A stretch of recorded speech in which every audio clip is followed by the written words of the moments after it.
चिरां जिल्ला थिलगाव गामिनि pressure stroke जानानै फाहामथाय लानाय दन्दा बसुमतारीनो रांनि अनसुंथाय होदों सानसुमा रामसियारिया।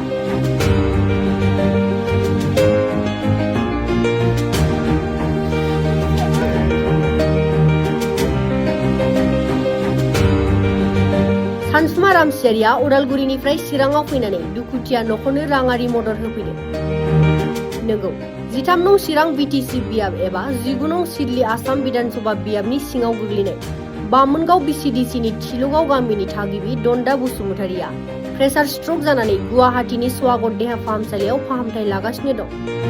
बे फाहामथाय लाबाय थानाय समावनो रांनि आंखाल जानायखौ सानसुमा रामसियारिया खौरां मोननानै उदालगुरिनिफ्राय मपेदजों फैनानै रांनि चेकजों लोगोसे मन्दिराव दान होनो गोनां रांखौबो बेमारि दन्दा बसुमतारीनि अनसुलि बिसि अनिता बसुमतारीनि आखायाव गथायो आरो रायजो राजाफोरखौबो थाइसे थाइनैब्लाबो अनसुंथाय हरनो खावलायदों सानसुमा रामसियारिया। बिनि अनगायैबो बिटिसि सरकारखौबो दन्दा बसुमतारीखौ मोजां फाहामथाय होनायाव मदद होनो सावरायगोन होनना फोरमायदों सानसुमा रामसियारिया।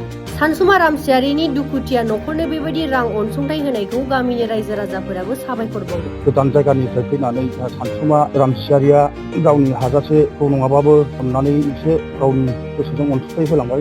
आं जोबोद साबायखर थाबाय। बेनिखायनो रायजो राजाफोरा दन्दा बसुमतारीखौ मोजां फाहामथाय लानायाव हेफाजाब होनो थाखाय एकाउन्ट नम्बर 3718577116 IFSC SBIN 0007171 आव अनसुंथाय हरनो हागोन।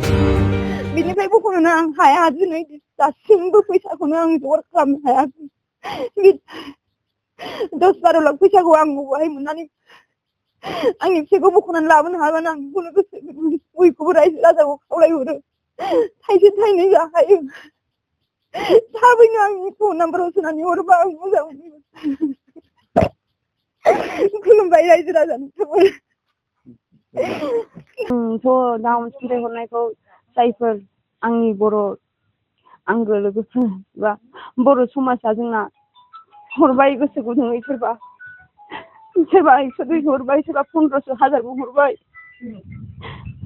दा दिनैसिम बेसेबां जाखो आं नायनाय जायाखै।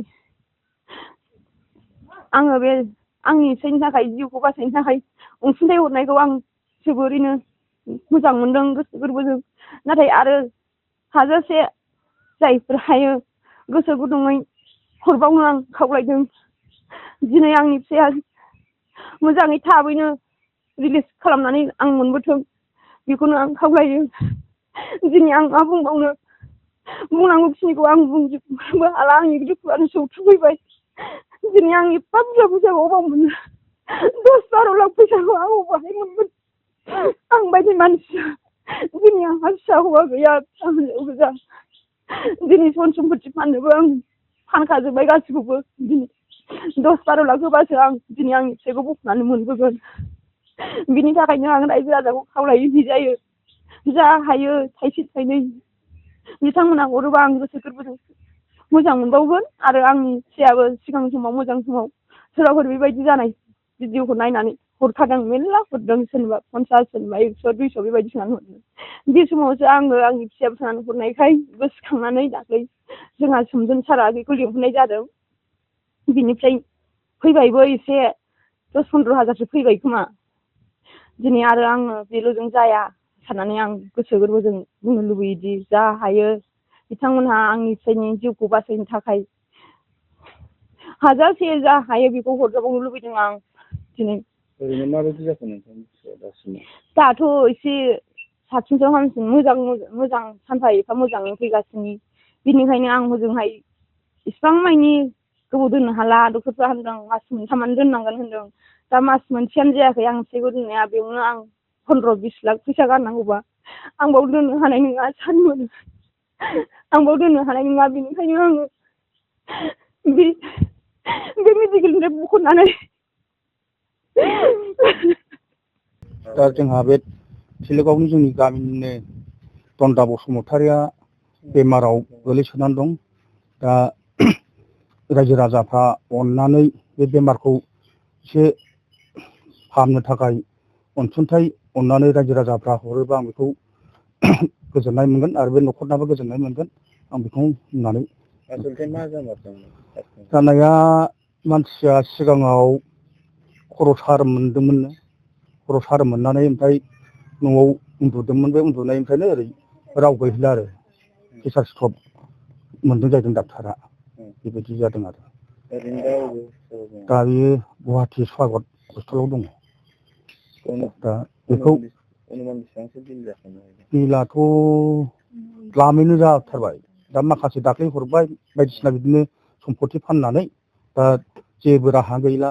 दा जोंहा बेवाइफ्राबो बिदिनो अबावबा नागिरदोंमोन, हास्लाबाखसै। दाथ' दाल सिजोन जाहैबाय, रावबो जेबो हरनो हाला दा सुद हिसाबैब्लाबो। दा बेखायनो दा रायजो राजाफ्रा अननानै एसे साहाय्यफोर हरबायोबा मोजां जागौ आरो।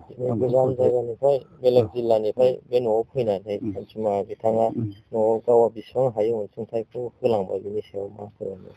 आं सिगाङाव आं गोसोजों साबायखर हरबाय। जोंहा गोजान जायगानिफ्राय फैनानै जोंहा सानसुमा रामसियारिया गावनि हाजासेखौ नङाबाबो अननानै एसे गावनि गोसोजों अनसुंथाइ होलांबाय। आं जोबोद साबायखर थाबाय बिथांनिसिम।